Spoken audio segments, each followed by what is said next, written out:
Il s'appelait Joseph, un homme dont le visage portait l'empreinte d'une vie vécue loin de sa terre natale. Il est arrivé à Paris en 1985, jeune et plein de rêves, le cœur débordant d'espoir et d'ambition. Il imaginait un avenir d'opportunités, bien différent des limites qu'il connaissait chez lui. Il travaillait dur, se consacrant sans relâche à chaque tâche, aussi exigeante soit-elle. Il connaissait la valeur du travail, la sueur et les sacrifices nécessaires pour bâtir un avenir meilleur. Il envoyait de l'argent chez lui, véritable lien vital pour sa famille, symbole de son engagement indéfectible envers leur bien-être. Chaque envoi était un morceau de son cœur, traversant l'océan. Il construisait sa vie brique par brique dans un pays étranger. Il ne bâtissait pas seulement pour lui, mais posait les fondations pour les générations à venir. Les années passèrent, les décennies s'écoulèrent, rythmées par des souvenirs et des étapes, joyeux ou douloureux. Ses enfants sont nés en France, une nouvelle génération enracinée sur une terre étrangère, leur identité façonnée par deux mondes. Ils parlaient français mieux que lingala. La langue de leurs origines s'effaçait, remplacée par le rythme de leur pays d'accueil. Les photos sur son mur se sont estompées, les couleurs vives du passé devenant peu à peu des tons sépia, tout comme ses souvenirs de Kinshasa. Les rues animées, les visages familiers, les sons réconfortants de sa jeunesse, tout devenait lointain. Maintenant, à 65 ans, le poids des années se lit sur son visage, carte d'une vie partagée entre deux mondes. Joseph est assis à sa fenêtre à Créteil, contemplant le paysage devenu son foyer, sans jamais vraiment s'y sentir chez lui. Il regarde une ville qui ne dort jamais. Une ville pleine de vie, mais qui lui offre peu de réconfort dans sa solitude. Ses enfants lui rendent visite, accomplissant leur devoir filial. Mais le lien semble fragile. Leur amour paraît lointain, leurs visites sont brèves. Le fossé culturel se creuse d'année en année. La solitude s'installe. Une compagne constante de ses vieux jours. Un froid qu'aucun radiateur ne peut réchauffer.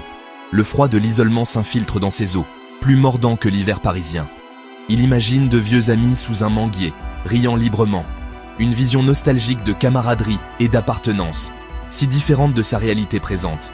Ici, il est un étranger, marqué à jamais, comme un outsider, malgré des décennies de vie, ici. Dans le seul foyer que ses enfants connaissent. Un lieu qui lui reste étranger, où il se sent invité dans sa propre vie. Le silence n'est brisé que par le tic-tac de l'horloge et les sirènes au loin. Rappel constant du temps qui passe et du tumulte de la ville. Le monde extérieur lui semble étranger, un paysage de visages inconnus et de coutumes nouvelles, rappel permanent de son déracinement. La chaleur de la communauté a disparu, la tapisserie vivante des expériences partagées a laissé place à l'anonymat froid de la ville. Au Congo, les aînés étaient respectés, leur sagesse recherchée, leur voix écoutée, leur présence honorée. Ici, il n'est qu'un vieil homme de plus, perdu dans la foule, ses histoires ignorées, ses apports oubliés. L'histoire de Joseph n'est pas unique, c'est le destin de tant d'immigrés. C'est l'histoire de milliers de personnes, une épidémie silencieuse de solitude et de déracinement chez les aînés de la diaspora. Une génération qui a sacrifié pour ses familles, affrontant l'éloignement et la difficulté pour l'avenir de leurs enfants. Traversant les océans, faisant face à l'adversité, bravant l'inconnu, portés par l'espoir et la détermination. Ils ont construit de nouvelles vies, s'établissant sur des terres étrangères, contribuant à leur société d'accueil. Mais dans leurs dernières années, une question persiste, un doute qui revient dans les moments de silence. En valait-il la peine? Le prix du progrès était-il trop élevé? Gagner le monde, obtenir la réussite matérielle et la reconnaissance. Mais perdre le lien avec son âme? Couper les racines de sa culture et de sa spiritualité. Être entouré de confort, baigné dans la modernité. Mais privé de la nourriture spirituelle que seul le foyer peut offrir. Il manque cette chaleur que seul le sentiment d'appartenance procure. C'est la crise silencieuse de nos aînés dans la diaspora. Une souffrance cachée, souvent ignorée. Une douleur sourde pour une terre laissée derrière. Un manque persistant pour le pays de leur naissance, berceau de leur identité. Le désir d'appartenance ne s'estompe jamais. L'envie de connexion, de retrouver sa place, ne disparaît jamais. L'exil n'est pas seulement physique, mais aussi spirituel, un sentiment profond de déracinement qui dépasse les frontières. L'histoire de Joseph est un rappel poignant du coût humain de la migration. Le foyer est plus qu'un lieu, c'est un sentiment. Un lien profond à la culture, à la communauté, à l'identité. Et parfois, Le plus grand voyage, c'est celui qui transforme et donne un sens nouveau. Et celui qui nous ramène à la maison. Un retour aux racines, un chemin de guérison et de reconnexion. Vieillir en Europe présente des défis bien particuliers. C'est une expérience complexe, souvent marquée par des nuances sociales et culturelles uniques. Ici, trop souvent, les aînés deviennent invisibles aux yeux de la société, leur présence se fondant dans l'agitation de la vie urbaine.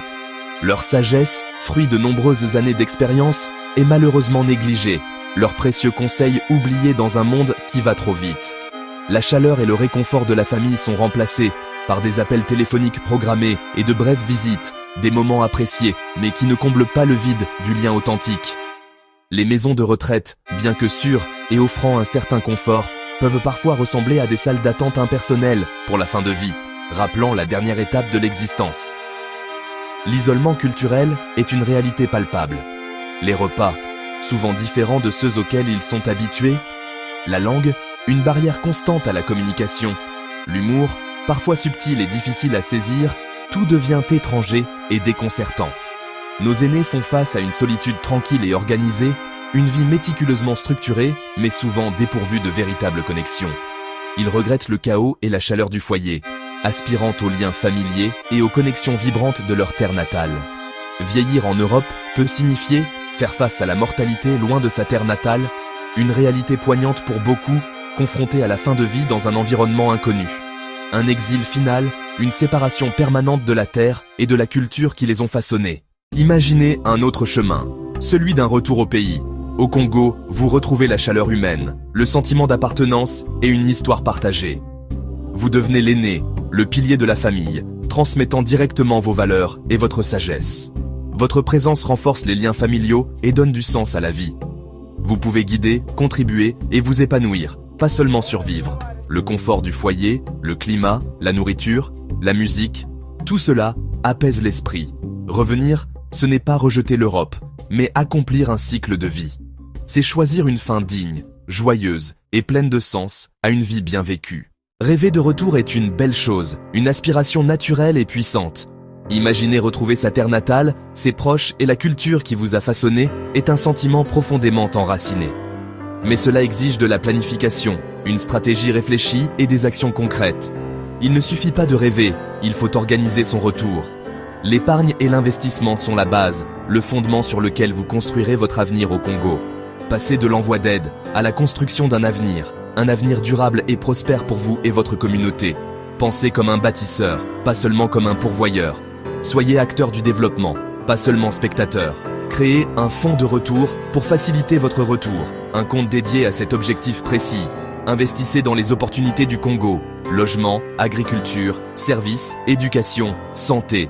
Ramenez votre expérience européenne à la maison, démarrez une entreprise, construisez des maisons ou modernisez une ferme. Votre investissement crée des emplois, améliore des vies et bâtit un héritage. Soyez le développeur, pas seulement le rêveur. Transformez vos aspirations en réalité. Utilisez vos compétences et votre capital pour stimuler le progrès. Votre retour peut être un catalyseur de changement, une force positive pour le développement de votre pays. Vos années en Europe n'ont pas été vaines. Vous y avez acquis des compétences précieuses, une perspective nouvelle et une grande résilience. C'est là votre véritable richesse. En revenant, vous devenez un pont entre deux mondes, reliant les talents locaux aux idées venues d'ailleurs. Partagez vos connaissances, la construction moderne, les soins de santé, la gestion d'entreprise. Chaque expérience que vous rapportez est un atout pour la croissance du Congo. L'Afrique a besoin d'investissement en capital humain, pas de charité. Votre retour est un message d'espoir et de confiance. Vous ramenez le meilleur de l'Europe à la maison et vous enrichissez votre nation. Contribuer à son pays apporte une fierté profonde. Vous n'êtes plus un invité, mais un bâtisseur, un propriétaire de l'avenir. Chaque acte, mentorat, investissement, construction, apaise la blessure de l'exil. La diaspora est la clé de la renaissance de l'Afrique. En donnant en retour, vous retrouvez vos racines et transformez votre histoire.